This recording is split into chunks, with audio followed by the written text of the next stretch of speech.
সরল হয়ে যাচ্ছে, এই তো বুঝা যাচ্ছে, বাকি বুঝা যায়নি। আমার ফোনটা ই করো,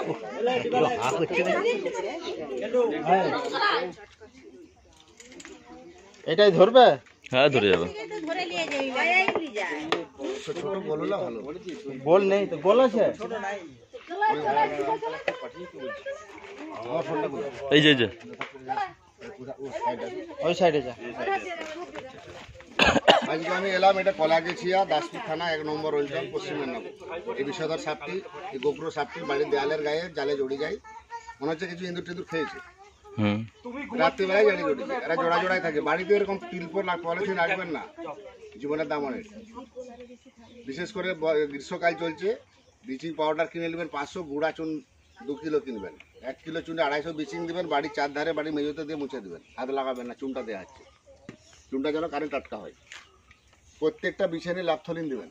আর কালা সাপের উপদ্রবটা সবচেয়ে বেশি, যেটা আপনার কাইচিতি বলেন, খুব ভদ্র সাপ। ওদের 1 ml বিষে মানুষ মারা যায়। চন্দ্রবড়া, যেটাকে আমরা রাসেল ভাইপার বলে থাকি, ওদের হিমোটক্সিন 40 ml বিষে মারা যায় মানুষ। ও একবার বাইট করলে কামড়ালে 200-250 মিলিগ্রাম বিষ ঢালে। চন্দ্রবড়া কামড়ালে হার্ট ব্লক করবে, রক্ত জমাট করে দেবে, রক্তের কণিকাগুলো ভেঙে দেবে। যে জায়গাটা কামড়াবে বাঁধন দিলে সেই জায়গাটা পচন ধরে যাবে, কেটে বাদ দিতে হবে। প্রচুর জ্বালা করবে, ফুলে যাবে, পেচ্ছাপ দাঁত ব্লিডিং হয়। ওই জন্য ওঝাগুলির কাছে যাবেন না। মানুষ এখনো ওঝাগুলির কাছে যায়। সেদিন কুর্দিকে একটা 17 বছরের ছেলে মোবাইল চার্জ করতে যে কামড়িয়েছে, তাকে নিয়ে গেছে ওঝার কাছে, বলছে ঢ্যাবনা সাপ কামড়িয়েছে পিছনে। সেটা রাস্তায় 2বার বমি করেছে, মারা গেল। আমাকে রাত্রে ফোন করেছিল, 17 বছর বয়স, ছেলেটা ক্রিকেট বল খেলতো, কুলডিগ্রি দাসপুর থানা। সাপে কামড়ালে বাঁধবেন না, সাপে কামড়ালে কাটবেন না, যত দ্রুত সম্ভব হসপিটাল। ওঝাগুলির কাছে যাবেন না, আর বাড়িতে কার্বন দেবেন না।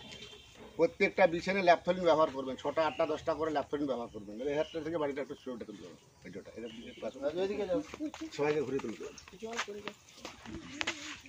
আমাদের ফোন থেকে দুটো সিঙ্গেল ছবি তুলে দেবো, আমরা দুটো সিঙ্গেল ছবি তুলে দেবো।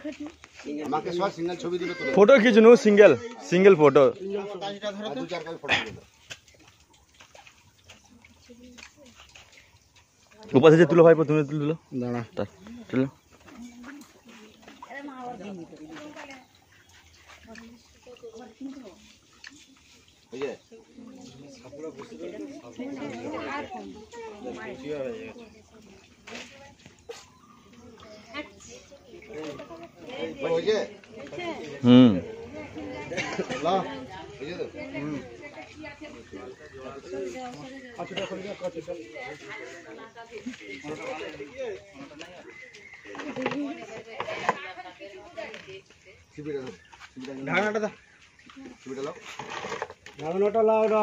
জানাতে করে দিও।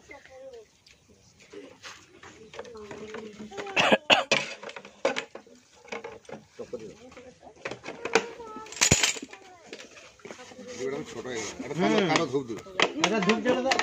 আমি জাহাঙ্গীর মন্ডল ঘাটার বন দপ্তর থেকে আসছি, সাপটি রেস্কিউ করে নিয়ে যাচ্ছি। সাপটি খুবই বিষধর সাপ। এই সাপে নিউরোটক্সিন বিষ থাকে। এই সাপ কামড়ালে নার্ভ লাইনটাকে শেষ করে দেবে, ঘুম ভাবটা এসে যাবে। আর চন্দ্রবড়া কামড়ালে জ্বালা ভাবটা আছে। কালাজ কামড়ালে বুঝতে পারবেন না, সাইলেন্ট কিলার। ওই জন্য বিছানের তলে কাপড় চোপড় সিঁড়ি যেখানে যা আছে ল্যাপথলিনটা ব্যবহার করবেন। সাপে কামড়ালে ওঝাগুলির কাছে যাবেন না, যত দ্রুত সম্ভব হসপিটাল। এই সাপের বিষ থেকে মানুষের প্রাণদান হচ্ছে।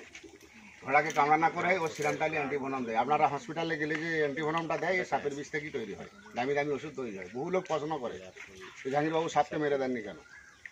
এরা বেঁচে আছে বলে মানুষ বেঁচে আছে। এদের বিষ থেকে মানুষের প্রাণ যায়, আর এদের বিষ থেকেই মানুষ মারা যায়। কিছু সাপের নাম বলতে হবে না, একটা এখন অ্যান্টিভেনম। আপনাকে যে সাপই কামড়াক তার একটা অ্যান্টিভেনম, 2টা অ্যান্টিভেনম নয়, 8টা 10টা অ্যান্টিভেনমকে একসঙ্গে প্রেস করে। আমরা চন্দ্রবড়া কামড়ালেও যা হবে, গুগরো কামড়ালেও তাই হবে। কালাজটা কামড়ালে বোঝা যায় না, ওই জন্য ওকে সাইলেন্ট কিলার বলা হয়। ওই জন্য মানুষ মারা যায়। সবচেয়ে খাতারনাক বিষয় সাপ হচ্ছে চন্দ্রবড়া। ওঝাগুলিনের বাবা ঠাকুর দাদা ভয় করে। ওঝাগুলিন কখনো দেখেছেন যে চন্দ্রবড়া সাপ নিয়ে খেলা দেখাতে আছে? তারা জানে ও কামড়ালে কি হবে, লাইফে ধীরে ধীরে যাবে, শেষ করে নিয়ে যাবে।